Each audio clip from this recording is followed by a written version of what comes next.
for coming. I'm going to start off in a way that I forgot to start off at the last town hall, which was recognizing important people. First of all, the smartest guy in the room, not just because he married me, Fred Rivers. Fred puts up with a lot so that I can participate in public service, and I'm grateful. And then I have Rana, please stand up. This is Rana, who has been my aide for this legislative session. She helps to organize things, and she's the lovely voice at the other end of the phone when anyone calls me. I have Lily, Lilia Zukova, who is my just passed intern.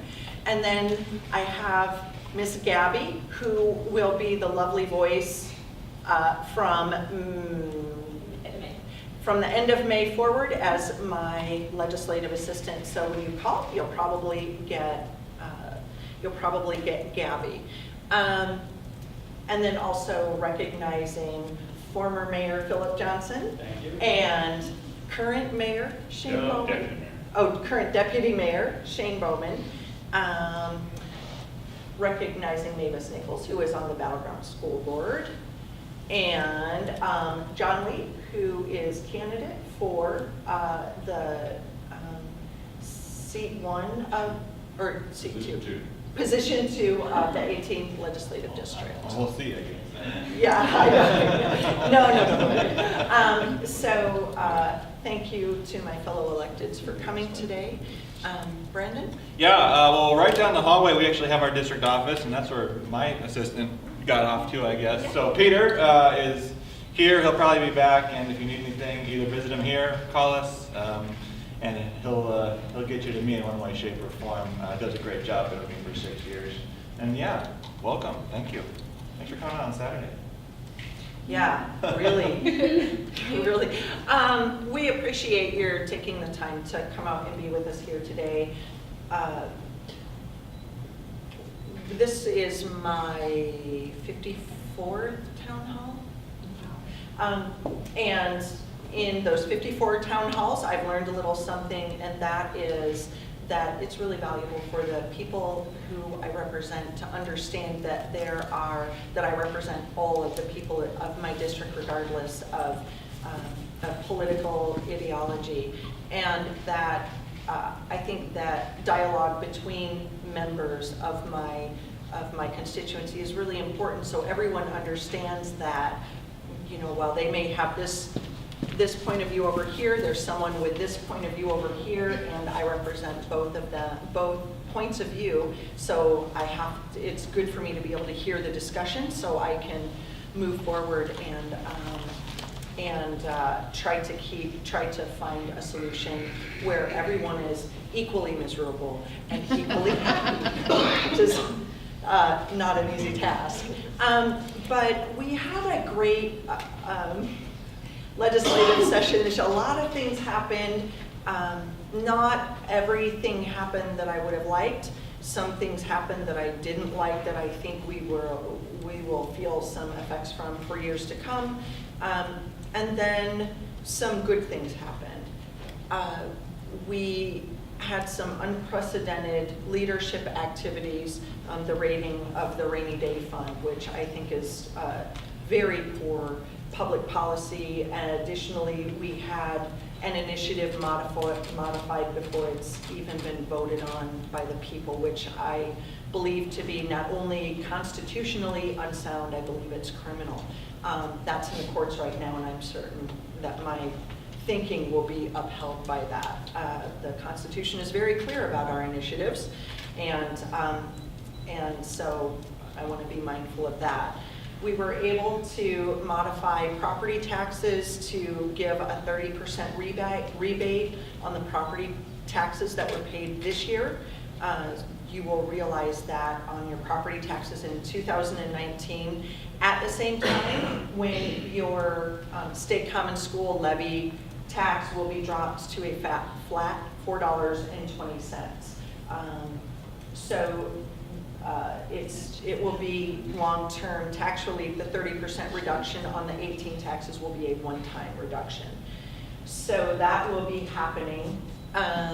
Brandon has a much better and younger memory than me, so I'm going to defer to him about his thoughts on other things that happened in this legislative Sure. session. Well, first, thanks again for coming out. It is a little disheartening. It's happened before. We show up and there's like 3 people in the room. So we're like, man, we are really important, aren't we?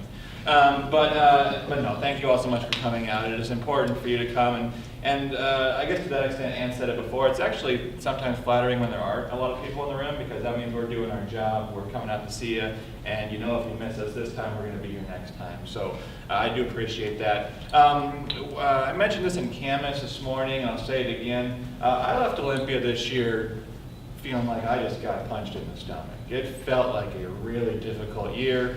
We had a change in leadership. The Senate went from Republicans to Democrats. And in my 6 years, this is the first year that's happened. We've always had a split government, and you kind of knew the lay of the land. You knew what was going to pass, what was not, what you could actually negotiate on, and you had to negotiate. That didn't always happen this year. But now it's been about a month, and the work hasn't stopped, which is why it took us a month to get to a town hall. But looking back, I do think it was a pretty decent session altogether. I guess I can kind of start with the downsides. The downsides are we spent too much. We spent too much money. We brought in $1.8 billion extra dollars just because people kept building houses and buying cars and buying things. That was money we didn't budget for. It came in, and we spent all of it, every penny of it. And then some. Some of it did go into the rainy day fund because that's what the law requires. And there was also a creative, to say the least, workaround that took $1 billion and spent it before it could go into the rainy day fund. The rainy day fund is there for when we have an emergency. An emergency is not when we bring in $1.8 billion extra dollars. It's when we have the next economic collapse and we have to start making tough decisions about cuts, and we can use some of that money to backfill. So a little bit went in. Not enough went in, and I hope and pray that in 2 or 3 or 4 or 5 years, whenever that downturn happens, we're going to have made some better decisions and replenish that, because right now we would be in a tough spot if a recession. There were weird bills that went through, and I'm not going to try and pick on anybody, but we unionized people who didn't ask to be unionized, voted no, and voted no. But if you're a home care worker who's taking care of a disabled child, you get to join the SEIU next year, whether you want to or not. Your pay is not going to go up, your contracts aren't going to change, but 3% of your paycheck is going to go to a union. That was odd. And we did something we've never done in the House. We didn't vote.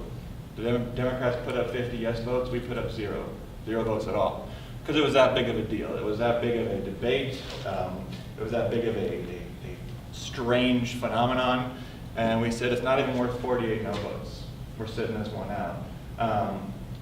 It made our point. It got news. Unfortunately, it didn't change the world. But I think we'll be treated a little better next year on some of these issues as they come through. Those were 2 of the kind of lowlights.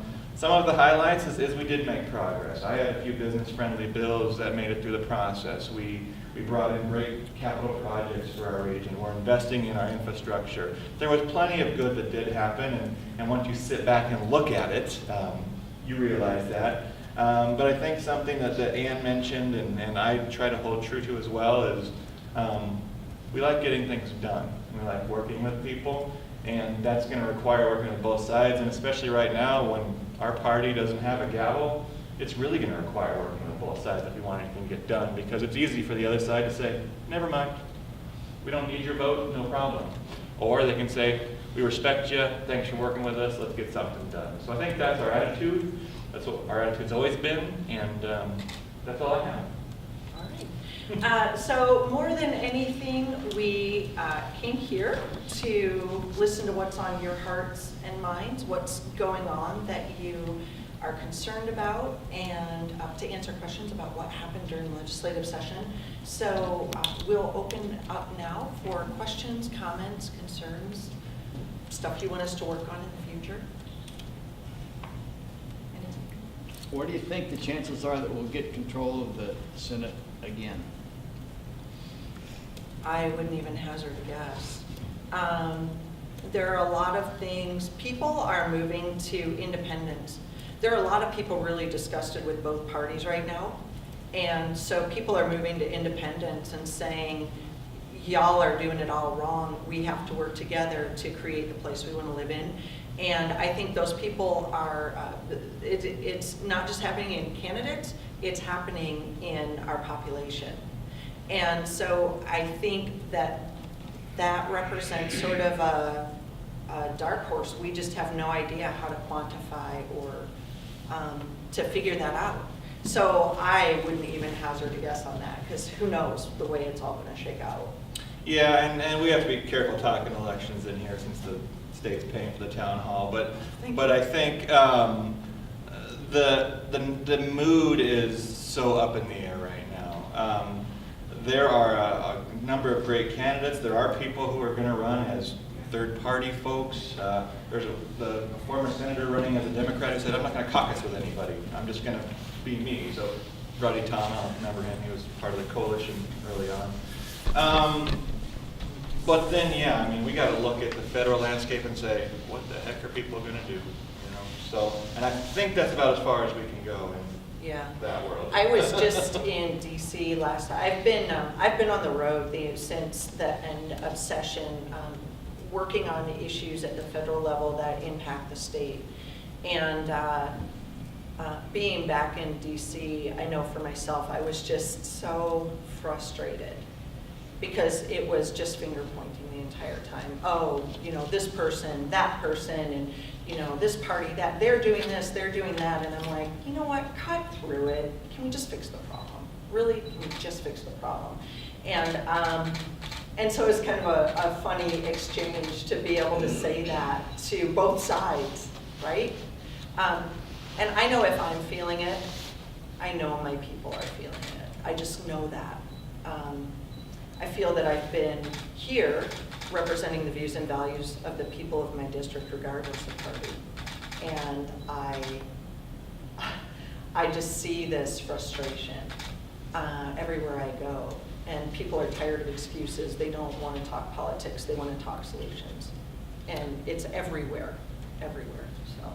And one silver lining is there is such a thing as an effective minority, and I think we're there. Obviously, we'd like to have gavels and, you know, set the agenda, but I think when you drill down the individual legislator, we can still be effective in doing things, and hopefully, I think we have been over, well, this year anyways, but the years before that. So, yeah, November will come, and we'll see. We'll reshuffle the deck then, I guess. And we'll still be working, so it's all good. On behalf of Ms. Nichols, Mr. Bowman, and myself, whose emails are open to public view every day and every night, what makes the 200 of you in Olympia different?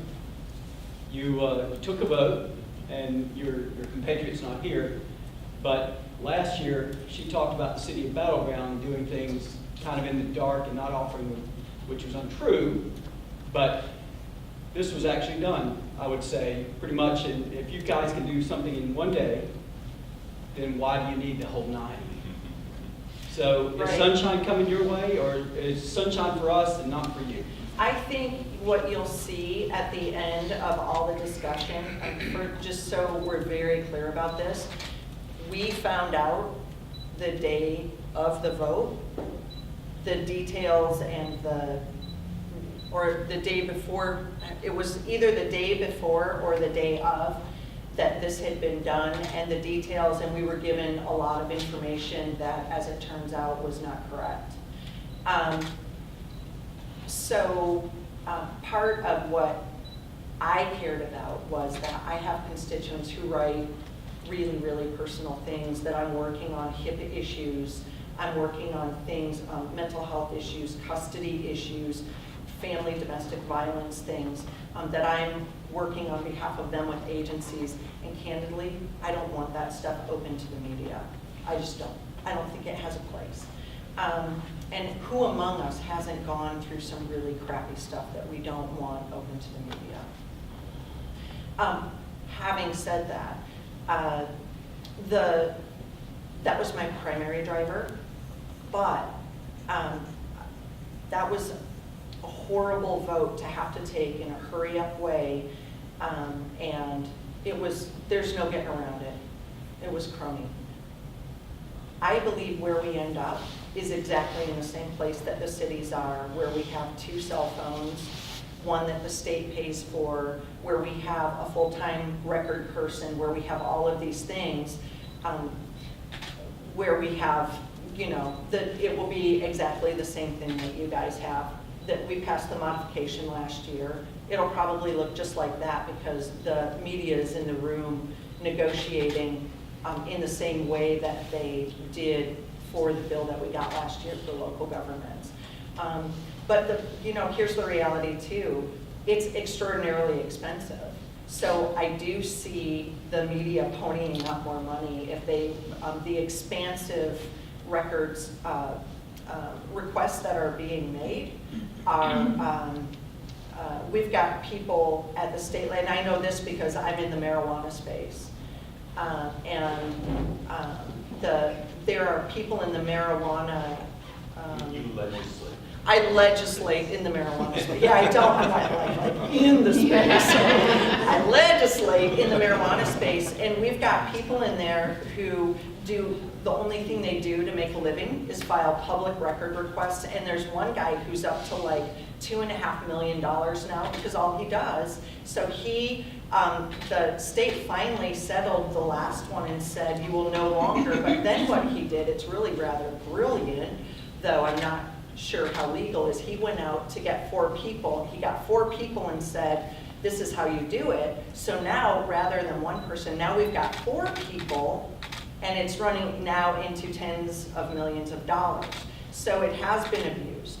And I think that there's going to be some financial skin in the game for people who just say, I want this body of work, all of it, and then, Will that transpose down to us as well? Because, take Gold Bar, for instance.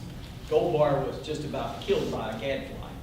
Some guy that just kept pushing him, and bankrupting the city. So will that come down to us as well? I think there's a very good chance it will. I think what comes out will be applicable to the legislature, but then I think the financial piece could be applied to everyone. So it's extra. I think Battleground has, the school district has a line item, a budget line item that's about. We do, I know there was a small district in Eastern Washington, a small, when I say under 1,000 students. One person ran up over $500,000 worth of requests for public records act. It was in Columbia County, Walla Walla somewhere. Yeah, so it is a problem.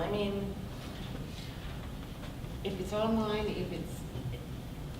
if it's available and they don't have to pull it out separately, it doesn't make sense.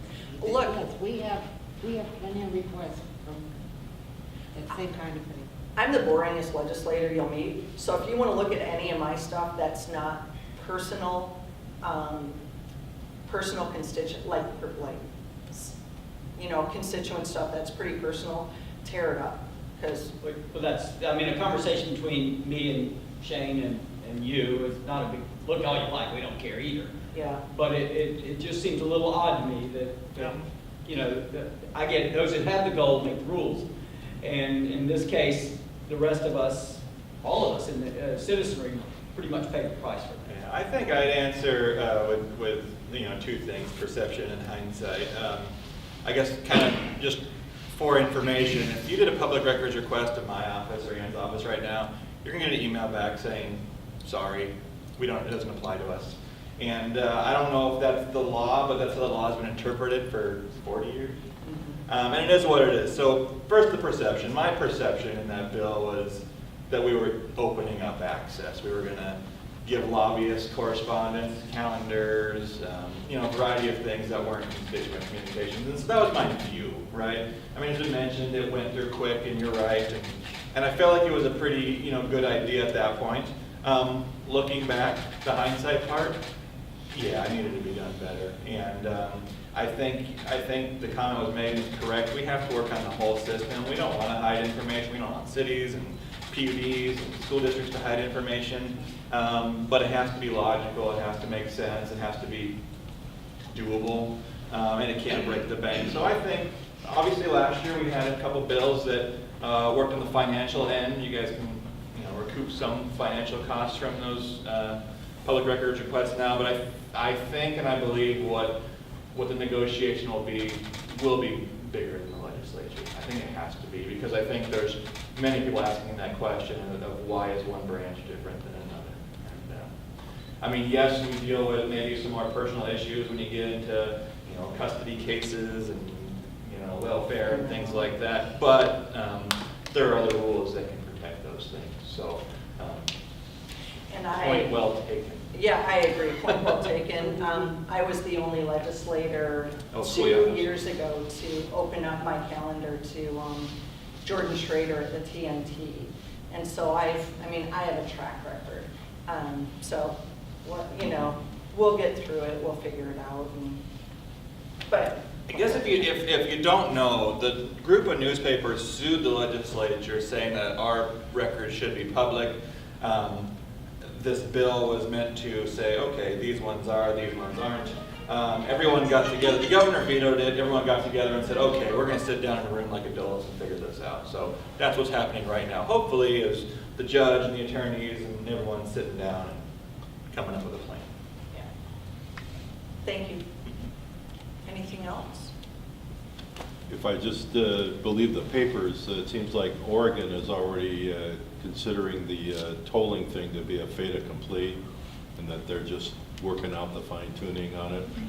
So what's Olympia's attitude about that? So I was in DC the day that the House voted to take Congresswoman Herrera Butler's amendment off of the funding bill.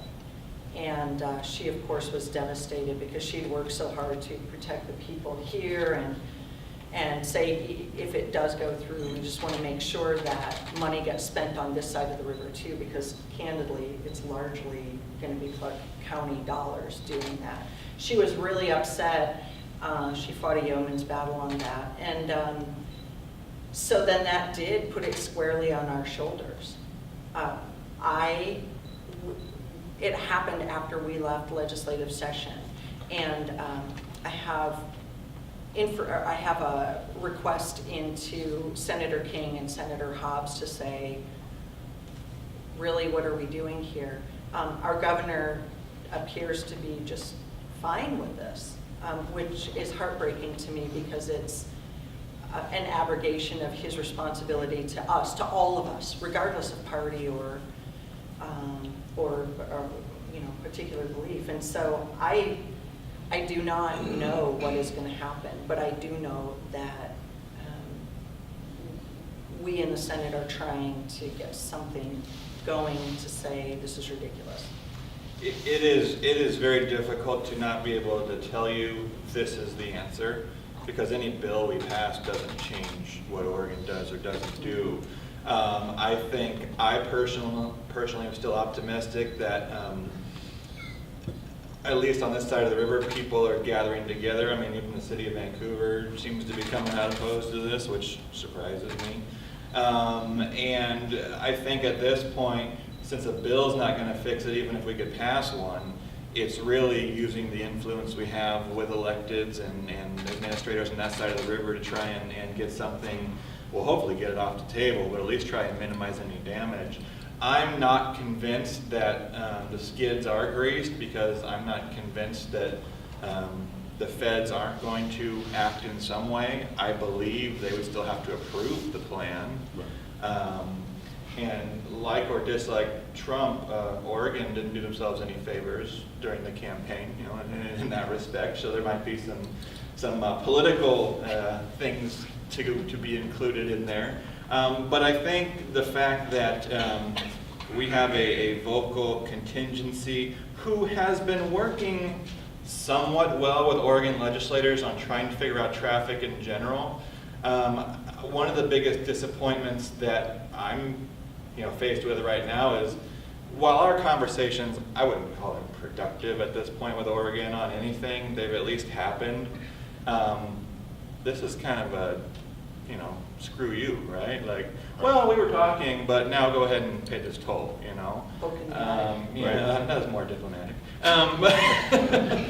But so, I mean, honestly, right now, I think I don't love the bully pulpit idea because I think that's gonna make them dig in, but I think the more conversations that we can have, you know, off of Facebook, off of the TV, is gonna give us the best chance at doing something there. Providing a diplomatic solution. You know? Is anyone who works in Oregon and lives in Washington pays their state income tax? Is that not taxation without representation? So this question has been asked and answered by our state's attorney general. And no, because they use facilities while they're over there, for, even if it's just for a few minutes, they're within their rights, which does not mean I agree. But it does make me think that we need to have more economic development on our side of the river so people don't have to go across the river to get to a job. But We need to cut down some of the permits and some of the regulations that stop development. right? Right. As somebody who's had a permit application in at the county for a long, long time and still it hasn't even been looked at, I couldn't agree with you more. Anything else? Yeah, I've got a couple of questions.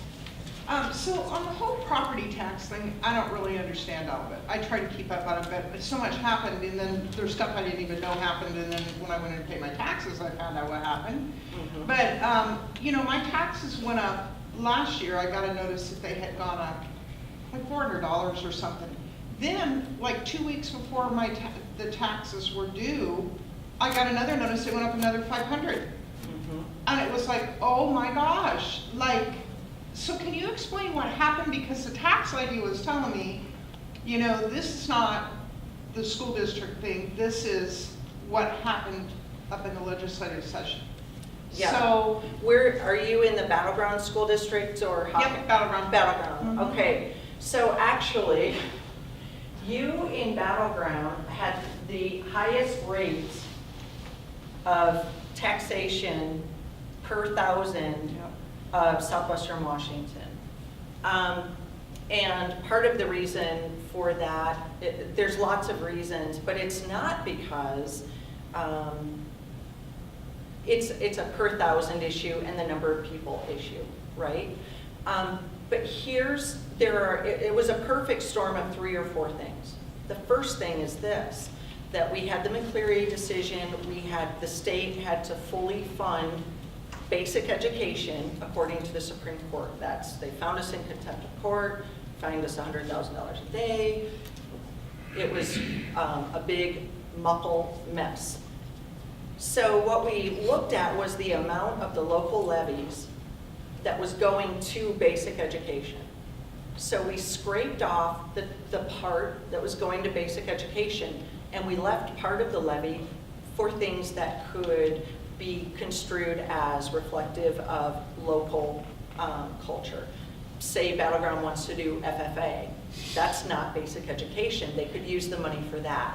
Say they decide that they want to pay their superintendent, you know, what is it in Vancouver, $350,000. They can use money for that. That's not basic education. So when we scraped that off, there was a 1-year waiting period because the court had put a timeline on this. There was a 1-year waiting period where we could add in money. And we needed to do that to bring the dollars up, which resulted in a very large spike for taxpayers. And that's that second line you see. So you had the common schools levy, it said schools, and then that was the original. And then you had the second line down there that had more money. Yes, it was called schools too. And then you had your local dollars, right? So for this year, your local dollars would stay exactly the same. You're paying that. You paid the regular common schools levy, and then that schools too is your the additional money that was needed to meet the court's mandate. you also had a couple other things happen. The generous nature of the people of southwestern Washington passed almost every single bond and levy that was put on the ballot. Not just schools, EMS, there were, let me see, the EMS Are levy. you out by like Farger Lake at all? Or? I've been getting calls about the EMS levy out there. Yeah, it was significant, and then combining of fire stations, things like that took money. But the only place that didn't pass a bond was Battleground. So you kind of dodged that bullet, otherwise your taxes would have been much higher. The other thing that happened was, They wouldn't, well, if you pass a bond, then you're saying, I want to tax myself more. well, it will maintain, it won't. For a bond on a building? Yep, the way our bonds are working, it's trying to maintain that rate over the period of time so that you don't see this up and down On the property taxes. Right. That's really good to know. I didn't know that. Thank you for sharing that with me. That was the FIT team, the community team, that we don't want to see this up Spike. and down. So we want to pass a bond so that they will stay the same year in, year out. as Just far as the rate. over a longer amount of time. Right. But those bonds are, have to be passed by a supermajority instead of a simple majority, which is why Battleground has difficulty reaching the supermajority level to pass a bond, so that's why that didn't happen. But here's the other thing that happened. Our properties in Southwest Washington have been underassessed for many years. So think of it this way. You go into a store for quite some time, and the store owner doesn't realize that the sales tax is actually 8.7% and charges you only 4%. Now, it's all good for you because, wow, you're paying less money. But then, when he goes back through his records and realizes that he's undercollected, then the price goes way up to make up for the money that's been lost. And that's what happened to our But property owners. who is in charge of, like, letting that happen? The assessor, the Clark County Because it's taxing people assessor. out of their homes. I mean, you know, housing is a crisis here in Clark County anyway. And, you know, people that don't own their own home, they can't hardly find housing. It's getting near $2,000 for a dump, a 2-bedroom dump. And they're trying to raise their families, and taxes are just going higher and higher and higher. And so who's gonna stop that? Like, So here's what I will say. Now that it has become evident that this significant underassessment has occurred, there will be now a flat, the correction has happened. Unfortunately, it happened at a time when other bills were coming due, making it much, much worse. The other thing is that your 2020 property taxes are actually, you're gonna see a dip. Or actually in 2019, your property taxes are gonna go down to $4.20 per thousand. And you will be getting a 30% break on your 2019 taxes. So we fought for 100% relief, and our partners in the legislature couldn't get there. And so we were able to get 30 cents per thousand break for you. So this was a horrible year for lots of reasons. And I know that Fred and I were horrified when we opened up our taxes because it was not what we thought. But it was a perfect storm of bad events. And so, so you're gonna see a decrease, but depending on what happens with the assessments, I asked our budget guy, I said, I need for you to show me the average home and what they can expect to pay. And he said, I can't do that because the assessor, the way the assessor was playing with the numbers, he said, we can't know. And when the state realized that we had been under assessing, we all have to pay the piper at some point, I guess.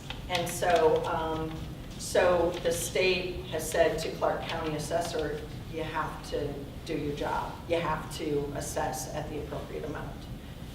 And that's just, it's just a really sad thing that happened. And I don't even know, we can't even guess at what the impact of the true assessment is gonna be, so. Well, it's really, really hard on families, you know, to I agree. have to pay those kind of taxes. I mean, that's just, it's ridiculous. I mean, I don't even know where all the money's going, but I just, oh my gosh. And the Battleground one, the school district, we owe, I don't know how many bonds for how many years back, and stuff has still not been done, and now they want to pass another one, so it's just, it's ridiculous. I will say, and there's no answer that we can give that makes it okay, because it's not. And it was the numbers we were presented with, based on everything else being accurate. Taxes would have gone up a little, but it wouldn't have been what it was. There is a kind of a technical problem that we had, and that's that it's government, right? So no budgets start on the same date. State starts here, cities start here, schools start here. And what happens is we had to implement this plan. We decided we had to implement this plan due to the court in 2018.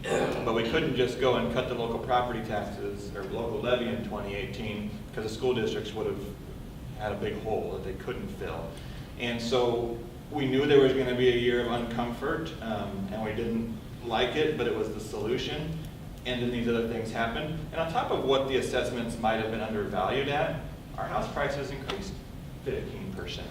And that's probably going to happen Mine didn't again. go up much, not too many people I know, they really went up. It's just, there was a huge, Yeah. and they stayed about the same as far as value. So I can't tell you anything. We can change for 2018. I can tell you, I ran a bill that because we had this $1.8 billion extra dollars, we were just going to cut you a rebate check for the difference. That didn't move forward, unfortunately. I can tell you I'm working on a bill that could be an initiative down the road, like Oregon has an income tax kicker when they collect too much money. My bill's a property tax kicker. When we have so much over in excess growth, we're just going to refund you money because it was yours to begin with and the state didn't budget for it or didn't need it. Those are potential solutions, but I think, and what we hope you can take away, besides the understanding that we get 2018 was very difficult, was the next couple of years should be very good on the tax front, and even that chart is high for 2019 because you're going to get probably another 30 cents off per thousand. So we've been working to fix it, and I think we have, and we're not done.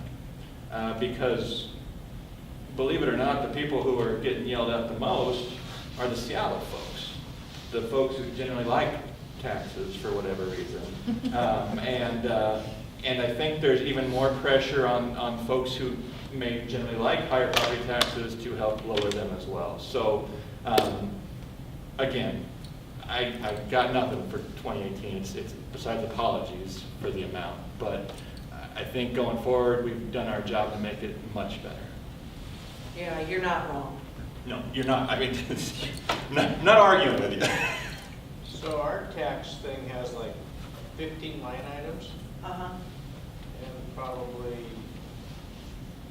10 of them are voted on, Yeah. but there's one for roads, it's the most expensive one. What's the difference It's county. between That's the the road? county. County road tax. County road tax. What's the difference between that and the gas tax? The county taxes you for if you're in a resident of the county, not in an incorporated city, you pay that, I think it's $1.78 to the county for their road maintenance program. Was that voted on, or is that an arbitrary number the county? Nope. There's No, gas tax is state funded, right? Gas tax and state fund, that's a county tax. That's higher than their road tax is higher than our total tax that the city collects. The library's a big one. But that's voted on. Libraries. I don't see sewer district down here. Is that the general fund? What That's in your about, sewer bill. is, What's that? That's in your sewer bill. Oh, Yeah. That's a different, that's not property tax, the. no, it's in your sewer bill. What PUD? Do you see stormwater tax on there, or stormwater fee on there? County general, disability, mental health, veterans, roads, cemetery, conservation futures, Fire District 11, Vancouver Library, and then another Fire District 11. And then a bunch of school stuff, the center debt service, the center M&O, RDE, ADREF, whatever that means, state schools part 1, state schools part 2. There's like 15 line items. Yeah, and a lot of them are voted on. That's the comment that I made earlier. Because we want to live in a great place, we think these ideas are great, we vote. But it's getting the nickel and dime in debt. So you got Yeah, the 2 cents for the fire district, the 3 cents for the yeah. cemetery, the library, which, I mean. So now y'all know what my pillow talk is like? Just saying. Well, you guys don't have C-Tran out there. We have a So C-Tran. You put C-Tran, if you're a C-Tran service area, you got that one. Yeah. While you're on this, she mentioned her partners in Olympia. What if in 2019 or 2020, her partners, your partners, decide 420 ain't good? We're at 520. Is it etched in stone from Moses, or is it a promise of the legislature? This part is etched in stone. Here's the larger thread. The larger thread is they go, you know what, we changed our minds. We're gonna allow the locals to raise theirs to $3. Right now, they're capped at $1.50. $1.50. But what they could do is remove that cap and then Katie bar the door. So that's, I mean, the local piece of it, they could monkey with. This piece, they can't. Because it's all on a promise of the legislature and the governor. On the cap. Can't bind the future legislature. That's Yeah. right. You can't bind the next session with this session. But the common schools levy is the constitutionally defined funding mechanism for our common schools. And so that's why this part is sound. It's the other part. You couldn't change it without 2/3 of the legislature. Okay, And that's what, two-thirds of the legislature is Ain't gonna an happen. extraordinary bar. Anyways, I'm going to go to Dick and then I'll come back to you. A year ago, I inquired about appealing my assessment. And the literature, now I've been a lawyer for 40 years, and I never read anything so convoluted as the standards that they use to reach the assessment. And actually, it turned out, we have a computer, and we just input some stuff into the computer, and the computer tells us what the assessment is. And then I asked the question, well, how can I dispute your computer without access to your computer program to run my own parameters? And they said, we can't let you do that. But there, in addition to that, there was, in big bold letters, if you appeal, don't come to us with a per square foot comparison with your neighbors. I mean, absolutely in bold language, whatever, that doesn't work with us. So my neighbor said, well, I'm going to appeal my assessment, and I'm going to go in and tell them that this neighbor and this neighbor and this neighbor are paying less per square foot. I said, yeah, but they said that, well, that's what I'm going to do. She came back and said, wow, my assessment went down $50,000. So, anyway, so I don't quite know what's going on in terms of the assessment process around here. I think that's a very fair question. I think, obviously, it takes some guessing and computer system work, right? I mean, it's a big county. You got Right, of one course. office doing it. They punch in the numbers and drive by and take a picture of your house, and it is what it is. I've appealed mine. My wife and I, we like buying repos for some reason. It's supposed to pay off in the end. I guess it might. But anyways, when we buy the house, the paperwork we have never makes sense to anybody. And so last time we did it, we got the appraisal, the real appraisal from the bank, and they weren't even close. And we took it in, and they said, "Well, this doesn't really mean anything to us." I was like, "That's great. Keep it. We'll do our hearing, whatever. That's fine." And it worked out to some extent. We got a little bit knocked off, but it is pretty amazing. I mean, the neighbor's house sold, same square footage, same year, same everything. Why isn't that the right comp? I mean, that's the market value, apparently. Right, exactly. And part of that is probably some RCW that we can look at. I'm sure Peter Van Norwick, has some direction that we might be able to help with. But it is not as transparent as I would like it either, because you don't know at the end of the day, oh, you picked that number, okay. But I paid someone who gave me this number. It made sense to me that taking the square footage of a house that it was a third, again, larger than yours, would not work. The square footage method would not work because you have a more empty space in that house than you have in your house, undeveloped parts of the property. But then, like I said, my neighbor went in and said, oh yeah, this house is twice as big as mine, was assessed at less per square foot. Well, you would definitely think the two same houses, especially how they build them now, right? Right. They're the same house, just. Right. But this guy didn't complain, so his is higher, and this guy did. And I think this lady is making an excellent point. Oh, absolutely. With all of the piling on, the property, oh yeah, let's just add some more to the property taxes. It's totally inconsistent in my mind that we should be weeping and wailing about the lack of affordable housing, and then on the other hand, making housing more Out of reach. unaffordable. And I'm not assigning motives here at all, but it's kind of like the income tax that comes out of our paycheck, right? I mean, for most people, the property tax is an escrow. Maybe your payment went up a little bit, but you didn't notice it because it's an escrow. For those people who go and write the check, I mean, holy cow. Right. Holy cow. And so I think it's, again, I'm not assigning motive, and they're legitimate services, but it's easier to overlook, or at least has been up until a big adjustment. Yeah. Thank Mavis, you. thank you for your patience. There's a publication I have here that's from the State Office of Revenue, talks about exactly this sort of thing. Quotes that under the law, county assessors must value all taxable property at 100% true and fair market. It gives the RCW.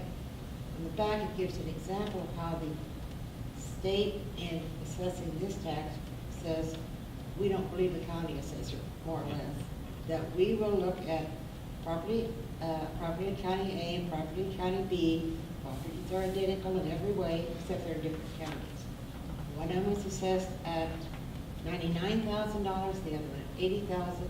The state says, to ensure both taxpayers pay the correct amount of property tax, revenue applies the individual county assessor's ratio to the assessed value, equalizing assessment, so that both of them wind up paying exactly the same number of dollars On your state portion. on the state. Only on the state portion. Even And that's though they're because- valued differently in the counties, the state is saying that's not, neither one of those is a true fair market value. It should be, I think, 100% of the assessed value.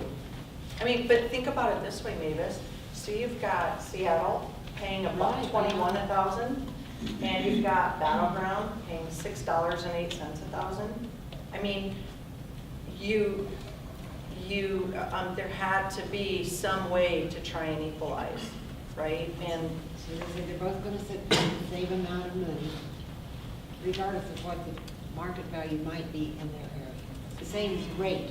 well, Rate. our problem The is. same amount of dollars, not the same rate. Yeah, the same amount. So my district, last year, our district, last year for a short time was the second most rapidly growing district in the state. It's now the fifth most rapidly growing district in the state. So that's a big housing shortage issue too. But it's also driven up prices, or like Fred and I were looking at a home, for example, just last fall, and we put in an offer, and somebody from California came in and offered $40,000 over the asking price. We couldn't sell our current home and be able to afford that home, so we stayed put, and the guy from California has a home that he could afford to pay cash for, and you know what I mean? So we've got this very sort of crazy real estate dynamic right now. So what's the fair market value? Right, because this guy, I didn't think it was very fair what he did, but, and he never even saw the house, he just wrote a check and said, we want it.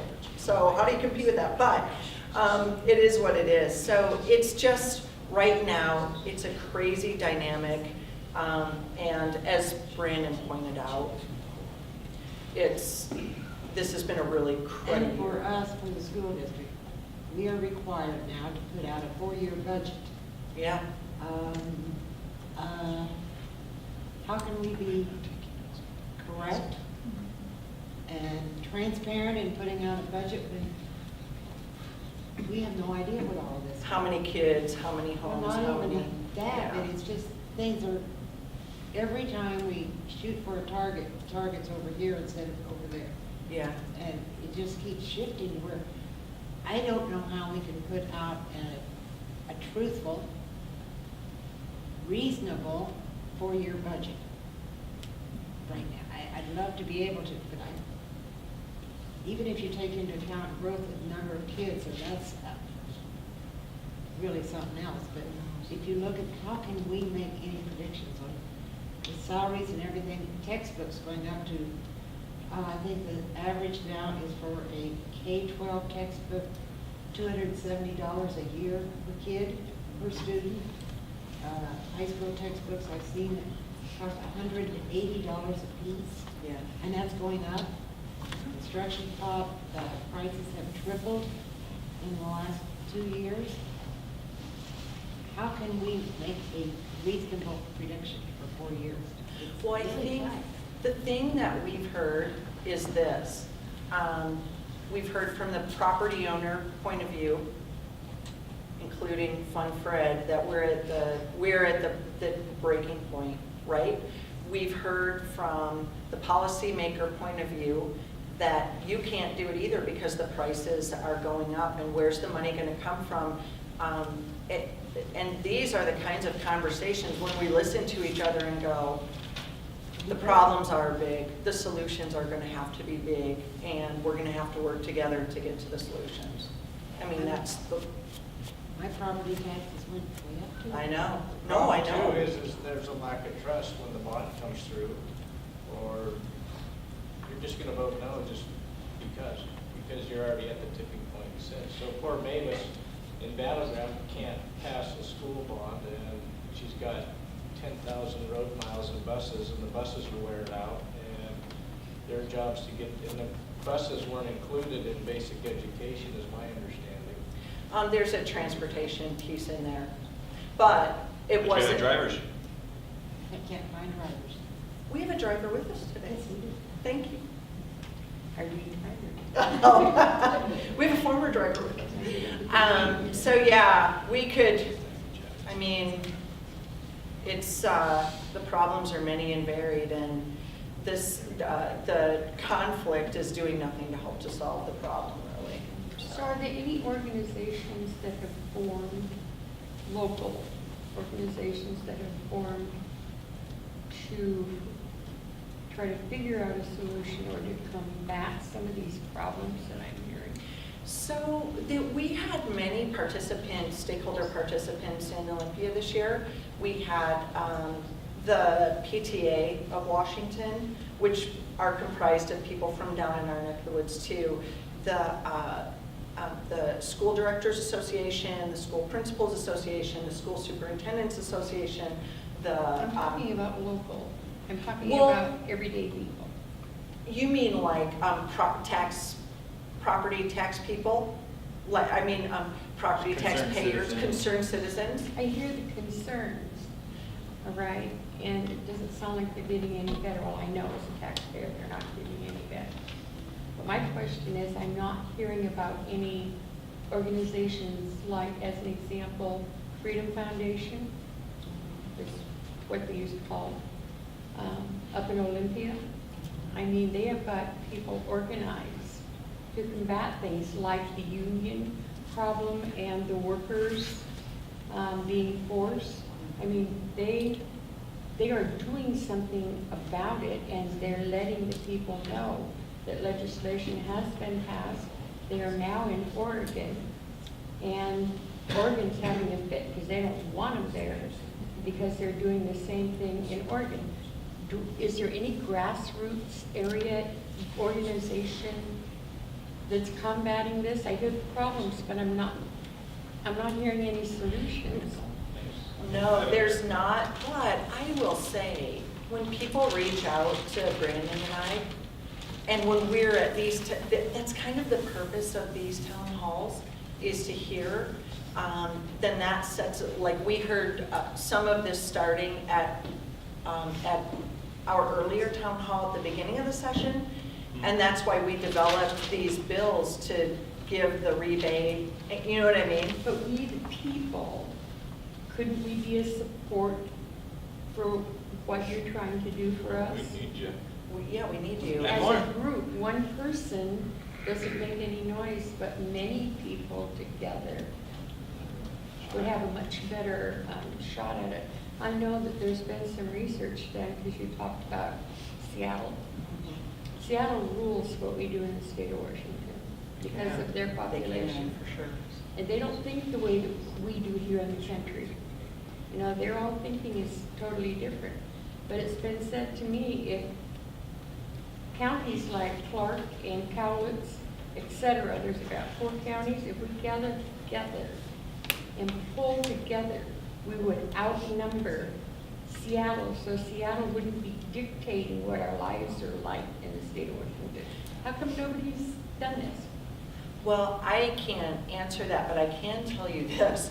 People are beginning to leave Seattle in droves, so we may see some of that growth down here. I will say that movement is happening, and it's not so much specific counties, it's rural, urban. And it's not necessarily a battle against each other, but an acknowledgement and an understanding that the rural folks haven't had the same voice. You know, economic development doesn't happen east of the mountains. We're pretty fortunate here in Clark County. We're behind, but we're pretty fortunate. And so I think there is a much bigger effort from electeds and from citizens to understand that there is power in numbers, right? If you're just worried about your one thing, that's going to get lost in the noise. But if there's a big voice speaking, I think that's happening. I think in Clark County specifically, I mean, maybe not this property tax issue itself, but I mean, you look at what we've done with Linda Wilson and Vicki and Paul Harris and Annette and Monica and Sharon in the 49th, you know, 2 different parties, but we've understood that to get projects, to get transportation, to get these various things, we have to speak with one voice because that's how you get noticed. Most areas don't do that. Pierce County does it okay. Seattle does it because they're on the same party. But I think we've actually learned that that works and works well, and we're doing much better with it. We don't see eye to eye on everything, of course, but where we can, there's been good movement. But as far as a citizen group, we'll help you start one. Too old to do that now. Well, I've done it before. I was going to say, we do have the swatch that I've been a part of, the Healthy Living Collaborative. I mean, they do part of it, which is focusing on housing shortage, and they help, and it's a community group, and I went and watched them, and they meet in communities, and they talk about it, and they try to help assist. So it's a small group. It's a very small working with them, but that's something I learned from this session working with Senator Rivers that she's been a part of. So it would be really cool to see something like that, but now their mostly focus is on low income and helping them find housing and things like that. When you were in Washington, did you get a feel for where our U.S. senators and other representatives were on the bridge toll? In other words, are they for it, against it, or they? They're concerned about the impact on Washington But are they? and the ability for Washingtonians to then support infrastructure projects on our side of the river, which But totally makes sense. Are they doing anything? I mean, are they just concerned, or are they? Well, they lobbying? were, they seem generally in support of what was being proposed by Representative or Congresswoman Herrera Butler, but then the bill left the House with her piece yacked out of it, and so. Do you have any idea why? I have I no, mean, it's not she, like it was an additional tax And I- that we had to pay or something. And I think John might want to add something too, but I don't think we should fool ourselves. Jamie really cares about this. We're her constituents. She's fighting tooth and nail. The rest of them don't care. That's what I was wondering. They Yeah. don't. I mean, they might do a favor for a colleague, but Patty Murray doesn't care, you know? Okay, maybe I'm wrong on that. But She doesn't care. But the fact of the matter is, I don't think it's a team game being played on this one, you know?